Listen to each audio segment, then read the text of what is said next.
Tentu kita berharap bahwa nanti Apindo bisa menindaklanjuti pasar-pasar yang dibuka oleh pemerintah. Posisi saya itu mengorkestrasi antara pemerintah pusat, pemerintah daerah, kalangan dunia usaha.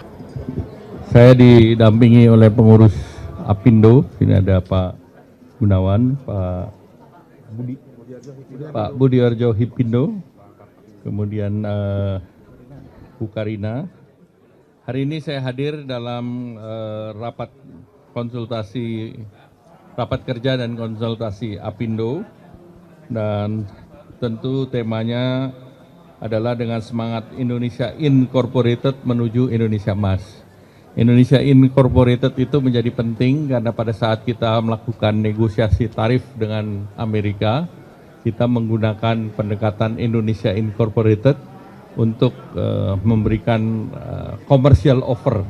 Jadi itu melibatkan BUMN dan swasta, dan kali ini berkumpul para pengusaha, dan ini menjadi sangat penting. IMF melihat bahwa dengan selesainya tarif diharapkan kepastian akan membaik dan ekonomi meningkat dari proyeksi 2,8 menjadi 3%. Nah, untuk Indonesia baru saja tadi diumumkan pertumbuhan ekonomi Indonesia di kuartal kedua 5,12, dan ini adalah pertumbuhan tertinggi dalam beberapa kuartal terakhir. Dan tentunya dengan pertumbuhan ini kami juga melihat beberapa perusahaan publik juga sudah mengumumkan hasilnya, terutama perusahaan retail, dan dari hasilnya terlihat semuanya mengalami perbaikan atau lebih baik daripada semester 1 tahun lalu. Sehingga ini menunjukkan bahwa memang ekonomi kita tumbuh, dan kita juga melihat bahwa sektor-sektor terkait dengan industri itu membaik, kemudian pertanian, konsumsi masih ada, namun kita lihat ada shifting ke e-commerce, di mana e-commerce itu pelaku daripada belanja itu, terutama di sektor kosmetik dan makanan minuman itu meningkat dengan pesat. Nah, pemerintah sendiri juga mempersiapkan berbagai program, yaitu terkait dengan kredit usaha rakyat juga disiapkan program untuk penyediaan rumah sejumlah 450.000 rumah, dan tentunya pemerintah juga membuat berbagai terobosan pasar dengan EU. Misalnya kita sudah principal agreement dengan EU dan barang kita ke Eropa 0%, demikian pula sebaliknya, dan dengan demikian ini merupakan blok ketiga sesudah dengan China. China juga sudah ASEAN China sudah ditandatangani di awal 2000-an, dan itu juga produk China dan Indonesia sama-sama nol. Jadi itu yang sudah kita berikan ke berbagai negara. Tentu kita berharap bahwa nanti Apindo bisa menindaklanjuti pasar-pasar yang dibuka oleh pemerintah, dan khusus untuk semester kedua nanti Hipindo bikin acara, Pak, ya, untuk 17 Agustus, diskonnya sesuai dengan umur Republik Indonesia, diskonnya 80% sampai dengan ada yang 80, ada yang 60, ada yang 50, ada yang 40 gitu. Jadi itu, dan juga ada barang-barang yang harganya Rp80.000 saja. Jadi itu, dan kemudian nanti di akhir tahun menjelang Natal tahun baru tentu akan ada program, sehingga konsumsi akan terus didorong oleh pemerintah. Baik, terima kasih. Target investasi tahun ini kan 1.900 triliun, dan dari BKPM, Menteri Investasi mengatakan target semester 1 sudah tercapai. Ya. Stimulus kan kita sudah lepaskan semua, termasuk sektor properti kan PPN ditanggung pemerintah 100% sampai dengan 2 miliar. Ya, yang penting para pengusaha ini melanjutkan usahanya dan melanjutkan investasinya dan melanjutkan menerima untung. Jadi itu akan sustain sampai 2045. Ini ada Pak Gubernur. Ya. Ya, stabilisasi harga beras sedang ditangani dan tentu kalau Jawa Barat Pak Gubernur bisa mendorong. Dampak tarif 32%, 5 juta orang bisa kena PHK. Ya, kalau 32%. Ya, jadi kalau 19% tidak ada itu PHK yang 5 juta. Investasi banyak masuk. Kalau jelas ya, bedanya 32 dan 19. Supaya jelas nih, ya. Yang nol siapa? Sebelum ada tarif itu kan kita tidak nol. Sebelum ada tarif Indonesia itu 10-20%. Jadi dengan tarif itu kemarin diancam 32%. Kalau 32% artinya no trade, nggak ada perdagangan. Nah sekarang kalau dengan 19% kita di ASEAN salah satu yang kompetitif. Kita sama dengan Malaysia dan Thailand. India 25%, Vietnam 20%. Jadi Pak Gubernur senang tidak ada pabrik pindah dari Indonesia ke negara lain. Ya. Jawa Barat nggak ada yang pindah lah, aman Jawa Barat. Terima kasih. Wassalamualaikum warahmatullahi wabarakatuh.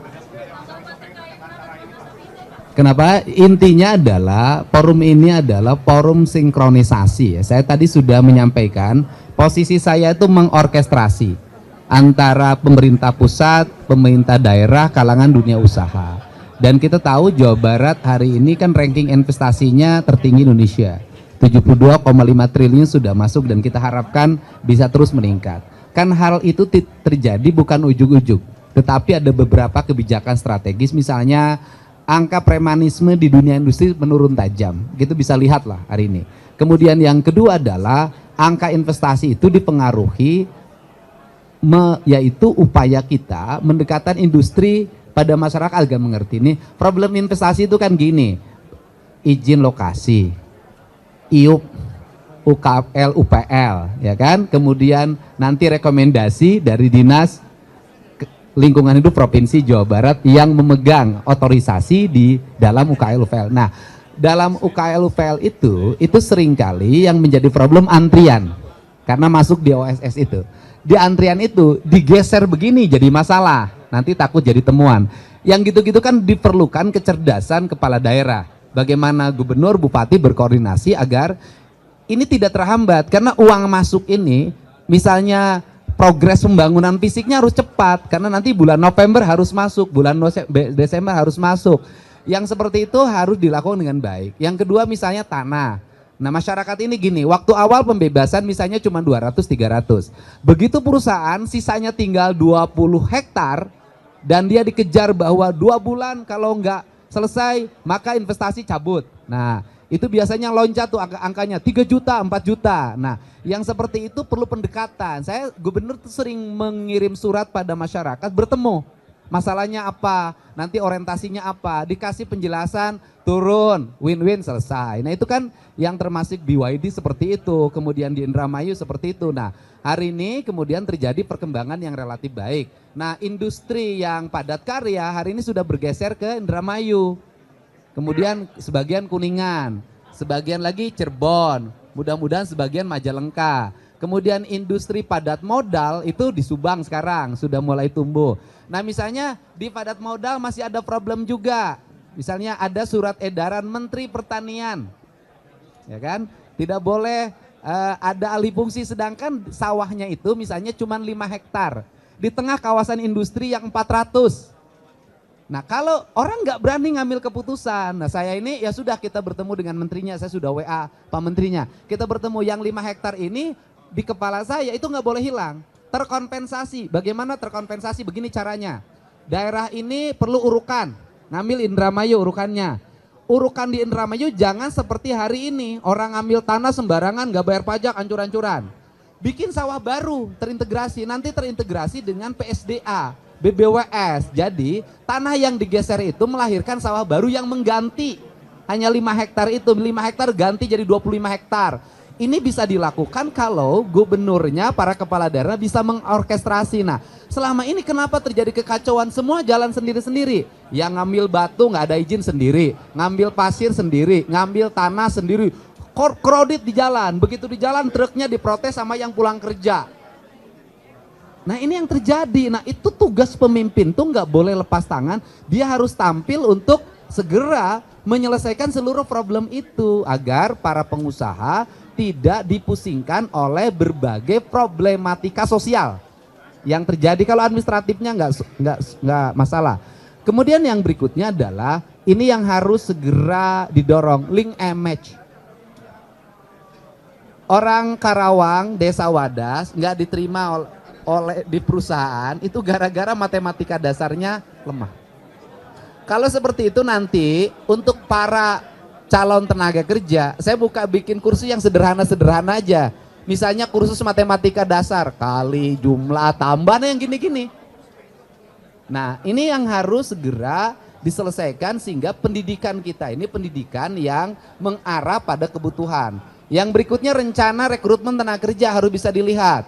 2026 industri nyiapin berapa, 2027 berapa, 2028 berapa, 2029 berapa, kualifikasinya apa. Ini harus diumumin sejak sekarang sehingga kita segera menyiapkan. Jadi jangan bicara bahwa hari ini lowongan kerja sangat terbatas. Menurut saya lowongan kerja itu tersedia, cuman kualifikasi yang tidak terpenuhi. Contoh, Subang tahap sekarang dibutuhkan 8.000. Subangnya baru bisa memenuhi 1.500. Itu 1.500 ngambil Purwakarta, Karawang. Nah ini kan saya sudah minta agar nanti besok tidak rame lagi. Ketika masuk kemudian tenaga kerja lokalnya, daerahnya kurang terekrut, saya minta bupatinya kamu cari 3.000 lagi. Latih sejak sekarang, arahkan, penuhi rekrutmen. Jangan sampai nanti begitu perusahaan berdiri, tenaga kerjanya direkrut, orang sananya tidak kebagian, rame lagi. Nah ini perlu kecermatan, kecerdasan pemerintah dalam membaca setiap peluang yang terjadi. Itu saja. UMK itu seringkali menimbulkan problem, Pak. Misalnya gini, Kabupaten Sumedang, sebelah sini batasannya Bandung. Sebelah sini batasannya Subang. Subang dengan Sumedang dengan Bandung berbeda-beda tetanggaan. Purwakarta dengan Karawang misalnya bedanya 500 atau 1 juta, nanti saya cek. Padahal pabriknya deketan, orang Purwakarta kerja di Karawang, orang Karawang kerja di Purwakarta. Bekasi dengan Bogor, tetanggaan. Nah saya tadi ada gagasan disampaikan ke forum Apindo, mudah-mudahan dan di depan Menteri Ketenagakerjaan, bagaimana kalau ke depan upah itu sektoral, tapi terpusat. Gitu loh. Dan berlaku sama di seluruh Indonesia. Jakarta sama. Jadi tidak lagi nanti industri itu gini, Karawang lari ke Indramayu karena UMK-nya rendah. Nanti Indramayu naik lagi, lari lagi ke Jawa Tengah. Kan tidak begitu. Tapi kalau industri berbasis UMK, maka keputusannya tidak lagi menjadi keputusan yang diputuskan lewat daerah yang lahirlah ketekanan politik. Nah itu kan, dan kemudian kalau momentum politik seringkali dimanfaatkan untuk nyari popularity kan kurang tepat. Menurut saya kalau berbasis sektoral maka di setiap daerah sektornya sama. Pertambangan semua daerah sama, energi semua daerah sama, kemudian makanan minuman semua daerah sama. Dan ini akan membuat iklim dunia industri dan perburuan di kita kondusif. Yang terakhir saya tadi pesankan keprihatinan saya pada sektor garment. Apa keprihatinannya adalah mereka tidak mendapat makanan yang pas, sehingga selalu makan di luar pabrik. Ketika makan di luar pabrik, makanan yang tersedianya tidak sesuai dengan kadar kebutuhan mereka sebagai karyawan. Nutrisinya, gizinya, proteinnya, kemudian air mineralnya. Sehingga daya tahan kesehatan mereka menurun, terutama mereka menyusui, bangun pagi. Setelah itu apalagi mereka sering kali telat ganti pembalut. Kemudian celana dalam. Kemudian apa yang terjadi? Ancaman kanker serviks sangat tinggi. Nah ini yang menjadi bahan perhatian saya. Saya mau buat pergub ntar lagi tentang itu agar perempuan di Jawa Barat terlindungi ketika bekerja. Kantinnya nanti Pemprov Jabar akan menyiapkan anggaran membangun kantin-kantin untuk karyawan agar kantinnya bersih, tertata, higienis, Kemudian nanti juga kita ke depan memikirkan bagaimana para pegawai ini diingatkan untuk cepat ganti pembalut ketika bekerja. Kenapa? Ketika sakit mereka berhenti, ketika sudah berhenti mereka tidak punya uang, harus berobat. Ini problem. Itu saja Pak, terima kasih.